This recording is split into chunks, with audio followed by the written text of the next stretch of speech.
चुनौती यह है कि इन संवैधानिक आदर्शों को जमीनी स्तर पर प्रभावी ढंग से लागू किया जाए, विशेषकर ये ग्रामीण क्षेत्र के अंदर इंटीरियर में जहां पर लोगों तक ये सुविधा नहीं पहुंचती, और ये सुविधा अब पहुंचाने का काम इस टेली हमारा लॉ के माध्यम से हम अंतिम व्यक्ति तक, प्रधानमंत्री जी बोलते हैं, मोदी जी और पंडित दीनदयाल उपाध्याय जी का एक विचार भी जो उन्होंने हमें दिया है कि हम समाज की परिकल्पना कब कर सकते हैं।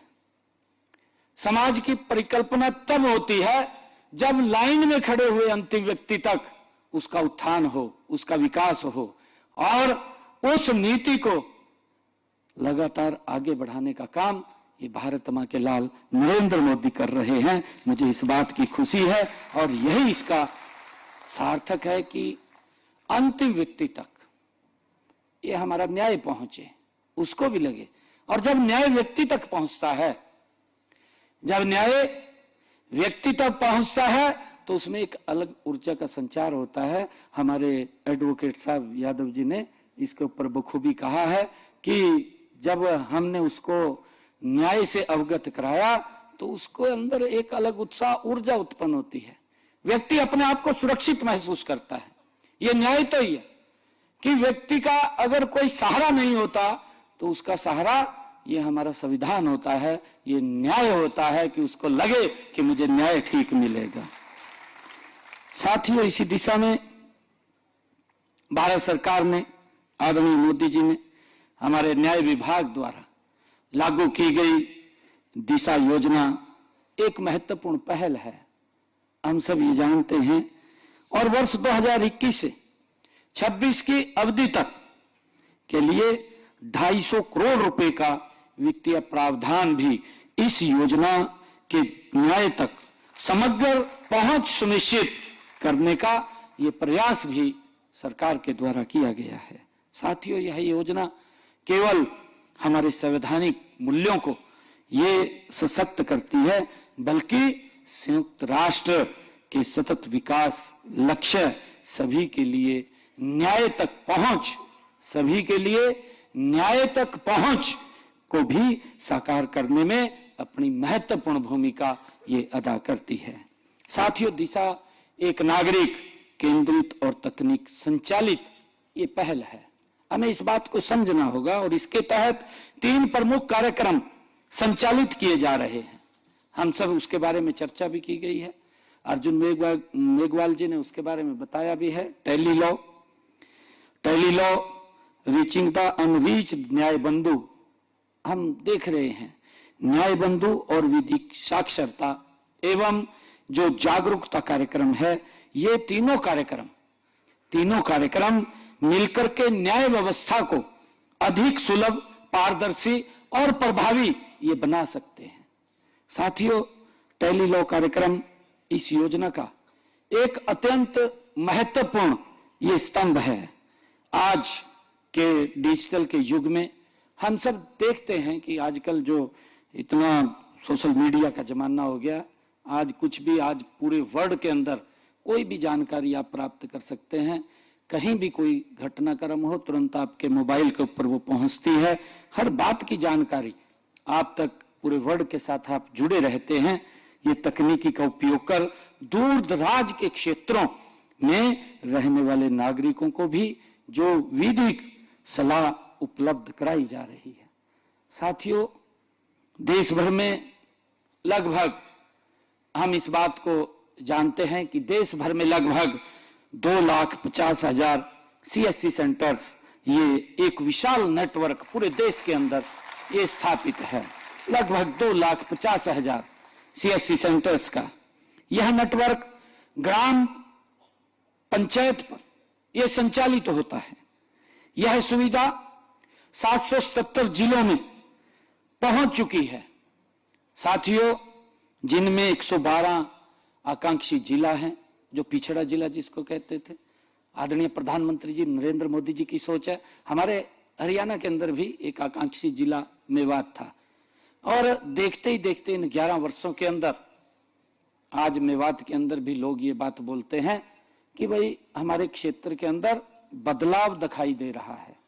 2014 से पहले और 2014 के बाद एक बड़ा बदलाव उस जिला के अंदर दिखाई दे रहा है, जिसमें 112 आकांक्षी जिला पिछड़े जिला थे और उन 500 आकांक्षी ब्लॉक भी इसके अंदर शामिल किए गए हैं। साथियों, अब टेली लॉ, मोबाइल ऐप और टोल फ्री नंबर 14454 के माध्यम से भी नागरिक आसानी से कानूनी सलाह ये प्राप्त कर सकते हैं। साथियों, मुझे खुशी है कि व्यवस्था उन लोगों के लिए ये वरदान सिद्ध होगी जो आर्थिक और भौगोलिक कारणों से न्यायालयों तक वो नहीं पहुंच पाते, क्योंकि व्यक्ति को डर लगता है कि मैं, देखिए एक जमाना था, मुझे बड़ा इस बात का दुख भी होता है, ये भी एक न्याय की प्रक्रिया है। हमारे देश के अंदर 50 करोड़ लोग 2014 से पहले ऐसे थे जिनको बैंक में जाने का अधिकार नहीं था, क्योंकि उनका खाता ही नहीं था बैंक के अंदर। और जब आप कल्पना कीजिए, किसी व्यक्ति का अगर बैंक में खाता नहीं है तो बैंक उसकी क्या हेल्प करेगा? उसके साथ अन्याय हो रहा है। वो चाहता है कि मैं कुछ काम करूं, अपने बच्चे को कुछ काम कराऊं, बैंक से हेल्प ले लूं, उसका पैसा वापस कर दूंगा। परंतु जब उसका खाता नहीं था तो वो बैंक में अंदर जा ही नहीं सकता था, तो उसके साथ एक अन्याय था। उस अन्याय को भी न्याय में बदलने का काम नरेंद्र मोदी जी ने किया है। एक जीरो बैलेंस के ऊपर उनके खाते खोल करके उनको अंदर जाने का अधिकार देने का काम ये नरेंद्र मोदी जी ने किया है। साथियों, यही वो न्याय की प्रक्रिया है कि हम गरीब व्यक्ति को उसके अंदर कैसे उत्साह इस न्याय के माध्यम से उसको लगने लगे कि नहीं भाई, अगर कोई मेरे से गलत करेगा तो न्याय मेरी हेल्प करेगा, और उसको टेली जो लॉ है इसके माध्यम से हम उन तक ये पहुंच बना सकते हैं, इसको घर घर तक। साथियों, हमने लेकर के जाना है, इसको बताना है, और उसके लिए हमारा जो डिपार्टमेंट है, जो हमारा जुडिशियल डिपार्टमेंट है, वो भी इसके अंदर आप तक हेल्प पहुंचाने के लिए निरंतर काम कर रहा है। साथियों, ये न्याय सहायक घर घर जाकर के लोगों को टेली लॉ प्लेटफॉर्म से जोड़ने, उनके मामलों का पंजीकरण करने और उन्हें विधिक सहायता दिलाने में महत्वपूर्ण भूमिका ये निभा रहे हैं। साथियों, वे न्याय व्यवस्था और आम नागरिक के बीच एक मजबूत ये सेतु का भी काम कर रहे हैं। और साथियों, इसी प्रकार अगर हम न्याय बंधु की बात करें तो न्याय बंधु कार्यक्रम जिसका जिक्र भी एक बड़े उदाहरण के साथ आदरणीय अर्जुन राम मेघवाल जी ने हम सबके बीच में रखा है। प्रो बोनो सेवाओं की संस्कृति को बढ़ावा देने का एक सराहनीय ये प्रयास है। और ये कब शुरू हुआ आपके सामने है कि अरविंद घोष को किस प्रकार से कि सजा ना हो जाए, और होता है। साथियों, मैं अगर किसी के साथ अन्याय हो रहा है, आपको लगता है कि इसके साथ अन्याय हुआ है, तो उसके साथ खड़ा होना भी हमारे लिए गर्व की बात होती है। और मैं एक बात और आप लोगों के बीच में कहूंगा, हमें ये बड़ा इस बात को लेकर के चर्च भी होता है, कई लोग अन्याय कर देते हैं, उसके साथ भी कोई ना कोई खड़ा हो जाता है। हो जाता है, नहीं हो जाता? ये लगता है कि इसने इस व्यक्ति के साथ बहुत अन्याय कर दिया, उसने देश के गरिमा को कम कर दिया, उसने ऐसा काम कर दिया कि जिससे समाज उसको स्वीकार नहीं कर रहा। जब समाज स्वीकार नहीं कर रहा तो तब भी हम कई लोग ऐसे होते हैं कि वो खड़े हो जाते हैं उसके साथ। तो हमें इस बात की भी चिंता उसके साथ साथ करनी चाहिए। साथियों, क्योंकि हमारा देश अभी आप देखते हैं कि विभिन्न विविधताओं का ये देश है। अभी हमारी बेटी ने कहा है उन्होंने अपने वक्तव्य के अंदर कहा था कि लैंग्वेज की दिक्कत आती है। बिल्कुल, क्योंकि हम देखते हैं कि हर लगभग 20 किलोमीटर के बाद, हर 20 किलोमीटर के बाद कहीं ना कहीं कोई लैंग्वेज में थोड़ा अंतर आ जाता है और लोग अपनी भाषा के अंदर समझना ज्यादा पसंद करते हैं। साथियों, इस कार्यक्रम के तहत हमारे अधिवक्ता और विधि के छात्र स्वेच्छा से पात्र लाभार्थियों को निःशुल्क कानूनी सहायता और न्यायालय प्रतिनिधित्व प्रदान कर रहे हैं। साथियों, हमें खुशी है इस बात की, और इस कार्यक्रम के तहत गत 28 फरवरी, हम सब इस बात को जानते हैं, 28 फरवरी तक 10,263 पंजीकृत हमारे वकील हो चुके हैं इस टेली लॉ के अंदर, और प्रो बोनो के तहत उन्होंने अपना पंजीकरण वो करा लिया है, लगभग 10,263 हरियाणा के अंदर। साथियों, इस नेटवर्क को और सशक्त बनाने के लिए प्रत्येक उच्च न्यायालय में प्रो बोनो पैनल गठित किए गए हैं। साथियों, हम सब जानते हैं अब तक 23 उच्च न्यायालयों में से ऐसे पैनल स्थापित किए गए हैं जिनमें 1,625 हमारे अधिवक्ता राज्य विशिष्ट कानूनी सहायता प्रदान कर रहे हैं। साथियों, यह पहल न्याय को जन जन तक पहुंचाने की दिशा में एक मजबूत कदम है। साथियों, मुझे खुशी भी है कि कानूनी साक्षरता एवं जागरूकता कार्यक्रम भी उतना ही महत्वपूर्ण है। इस कार्यक्रम के तहत विभिन्न मंत्रालयों, संस्थाओं और विद्यालयों के साथ साझेदारी कर जमीनी स्तर पर कार्यकर्ताओं और स्वयं सेवकों को प्रशिक्षित किया जा रहा है, ताकि लोगों तक ये टेली लॉ और प्रो बोनो के माध्यम से आप लोग उन तक पहुंच सकें। साथियों, साथ ही हम सब ये भी जानते हैं कि आम नागरिकों में जो उनके अधिकारों के प्रति जागरूकता भी ये बढ़ाई जा रही है। साथियों, इस कार्यक्रम के माध्यम से हमने 28 फरवरी तक 1,21,48,000 लोगों तक इसकी पहुंच भी बनाई जा चुकी है। साथियों, आज तकनीकी केवल सुविधा का माध्यम नहीं है, बल्कि यह सशक्तिकरण का एक सशक्त साधन भी बन चुकी है। साथियों, जिस प्रकार यूपीआई आप देख रहे हैं, आदरणीय प्रधानमंत्री जी ने यूपीआई को लागू किया और यूपीआई ने देश में डिजिटल भुगतान प्रणाली को सरल और सुलभ बनाने का काम आदरणीय नरेंद्र मोदी जी ने किया है। नहीं तो साथियों, अगर हमें भुगतान भी करना पड़ता था, उसके लिए भी बहुत ज्यादा चक्कर काटने पड़ते थे। आप कहीं पर भी हैं, आप किसी साधन पे भी जा रहे हैं, आप वहीं बैठे बैठे रास्ते में जाते जाते आप यूपीआई के माध्यम से अगर किसी को कोई पेमेंट करनी है तो आप वहीं से बैठे बैठे अपनी पेमेंट को ट्रांसफर कर सकते हैं। ये सुविधा, ये सुलभ लोगों के जीवन को सरल और सुगम करने का काम ये नरेंद्र मोदी जी लगातार इस डिजिटल माध्यम से वो कर रहे हैं, जिसका लाभ अंतिम व्यक्ति तक पहुंचना चाहिए। ये जिम्मेवारी ये हम सब की है। साथियों, हम सब जानते हैं कि जिस प्रकार से ये भुगतान, इसका लाभ आमजन को मिल रहा है, उसी प्रकार जो टेली लॉ है, टेली लॉ जैसी पहले भी न्याय को सरल और सुलभ ये बना रही हैं। साथियों, यह ईज ऑफ जस्टिस, जो ease of doing business, ease of justice की दिशा में एक बड़ा ये कदम भी है।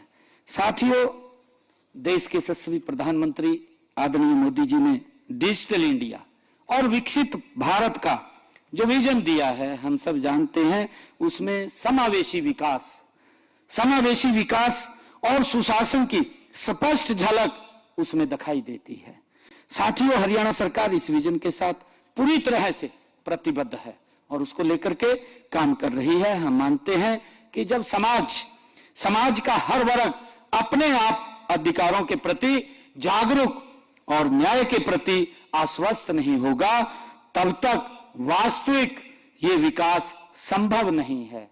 ये हमारा मानना है। आदरणीय प्रधानमंत्री जी ने एक रास्ता हमें दिखाया है। साथियों, हम सब जानते हैं, हम सबको मालूम भी है, आदरणीय अर्जुन मेघवाल जी ये प्रस्ताव लेकर के आए लोकसभा के अंदर। अब तक आजादी से आज तक, आजादी से अब तक, पिछले दिनों आदरणीय अमित शाह जी यहीं कुरुक्षेत्र की भूमि पर आए थे। हमने 3 क्रिमिनल लॉ जब उसको लागू किया था तो उसकी एग्जीबिशन हमने यहीं कुरुक्षेत्र के अंदर की थी। मुझे खुशी है कि देश में अंग्रेजों के जमाने से चले आ रहे जो कानून थे, देश उनको आज भी ढो रहा था, क्योंकि अंग्रेजों ने अपनी सुविधा के अनुसार उनको बनाया था और वो लोगों को उन कानूनों के तहत सजा देते थे, परंतु उसके ऊपर आज तक कोई ध्यान नहीं दिया गया। और ध्यान अगर किसी ने दिया तो आपके बीच में बैठे अर्जुन राम मेघवाल जी, जो विधि न्याय मंत्री हैं, इन्होंने उसकी तरफ ध्यान दिया। और साथियों, इन नए कानूनों के बनने से हमारे देश में जो न्याय प्रणाली है वो को अधिक सशक्त, प्रभावी और पारदर्शी बनी है जब ये 3 क्रिमिनल लॉ आए हैं। साथियों, हमने हरियाणा के अंदर, हरियाणा में देश का अग्रणी राज्य आगे बन करके निकल करके हमने इन 3 क्रिमिनल लॉ को यहां सफलतापूर्वक लागू कर दिया है। मैं ये भी बताना चाहूंगा, हमारी यह सफलता, ये हरियाणा सरकार किस गति से काम कर रही है, ये दर्शाती है कि हरियाणा केवल कानून और व्यवस्था बनाए रखने वाला राज्य नहीं है, बल्कि यह न्याय व्यवस्था में पूरे देश का ये मार्गदर्शन करने वाला राज्य भी है। साथियों, मुझे इस बात की खुशी है। हमने इन कानूनों को लागू करने में आधुनिक तकनीक का जो प्रयोग भी किया है, जैसे ई साक्ष्य, ई समन और ऐप सफलतापूर्वक हमने लागू किए हैं।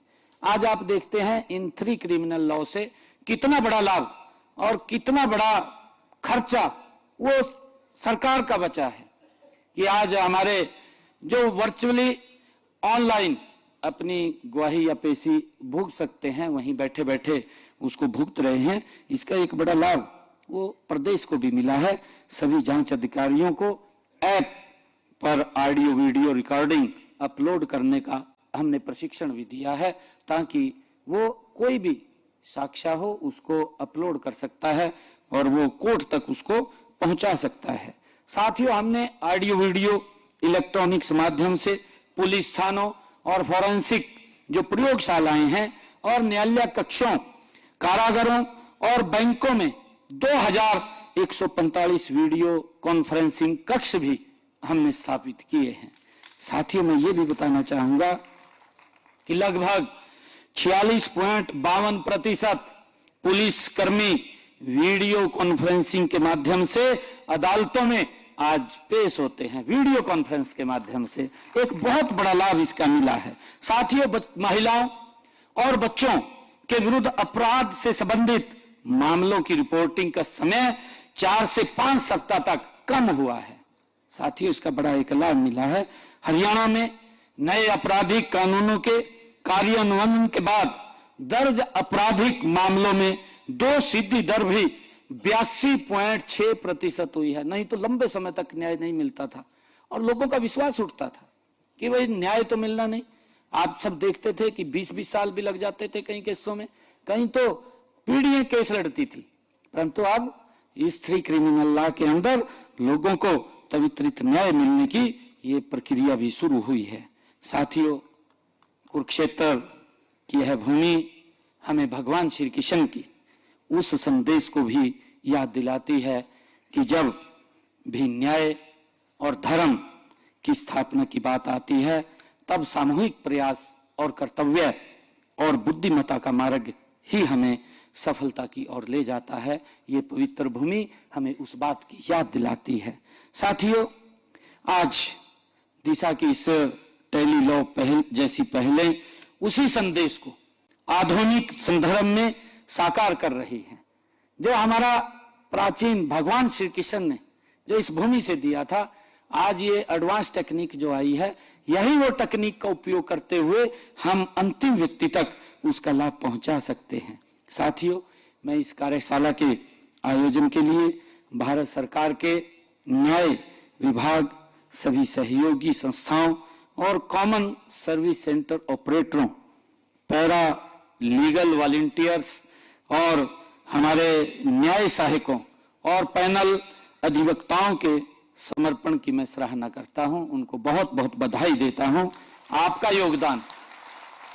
योगदान वास्तव में प्रशंसनीय है और समाज के अंतिम व्यक्ति तक न्याय पहुंचाने में अत्यंत ये महत्वपूर्ण भी है। साथियों, आइए हम सब मिलकर के ये संकल्प लें कि न्याय केवल कुछ लोगों का विशेषाधिकार न रहे, बल्कि यह हर नागरिक का सुलभ और सुनिश्चित अधिकार बने। इसी विश्वास और संकल्प के साथ मैं अपनी बात को समाप्त करता हूं। आप सबका बहुत बहुत धन्यवाद।